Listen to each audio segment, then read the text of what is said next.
இதோடு நிறுத்திக் கொள்ளுங்கள், இல்லையென்றால் அவ்வளவுதான் என பாகிஸ்தானுக்கு இந்திய ராணுவம் கடும் எச்சரிக்கை விடுத்துள்ளது. திடீரென எச்சரிக்கை விடுக்க என்ன காரணம் என்பதை பார்க்கலாம்.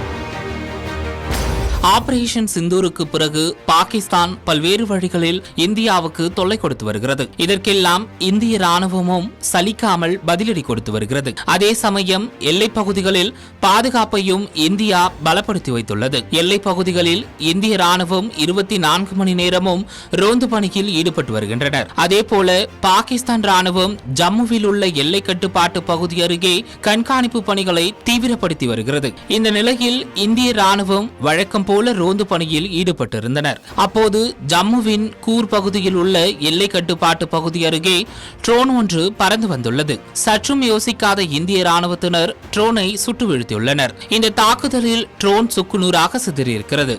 ட்ரோனில் இருந்து மெமரி கார்டும் மீட்கப்பட்டுள்ளது. பின்னர் அந்த மெமரி கார்டை ரெக்கவரி செய்து பார்த்தபோது அதில் இந்திய ராணுவம் முகாமிட்டிருந்த பகுதிகளை சுற்றி எடுக்கப்பட்ட வீடியோ காட்சிகள் பதிவாகியிருந்தன. இந்த ட்ரோன் சீன தயாரிப்பாக இருக்கலாம் என்றும் இந்திய ராணுவத்தினரின் நடமாட்டத்தை உளவு பார்க்க அனுப்பி வைக்கப்பட்டிருக்கலாம் என ராணுவ அதிகாரிகள் தெரிவித்துள்ளனர். இந்த ட்ரோனை இயக்கியது யார், எங்கிருந்து வந்தது என்பது குறித்து தீவிர விசாரணையில் இந்திய ராணுவம் களமிறங்கியுள்ளது. அதே சமயம் எல்லை கட்டுப்பாட்டு பகுதிகளில் மேலும் பாதுகாப்பு பணிகள் பலப்படுத்தப்பட்டுள்ளன. இந்திய வானிலை பகுதிகளில் உளவு பார்க்கும் பணியை பாகிஸ்தான் நிறுத்திக் கொள்ளாவிட்டால் பதிலடி கடுமையாக இருக்கும் என இந்திய ராணுவம் எச்சரிக்கை விடுத்திருக்கிறது.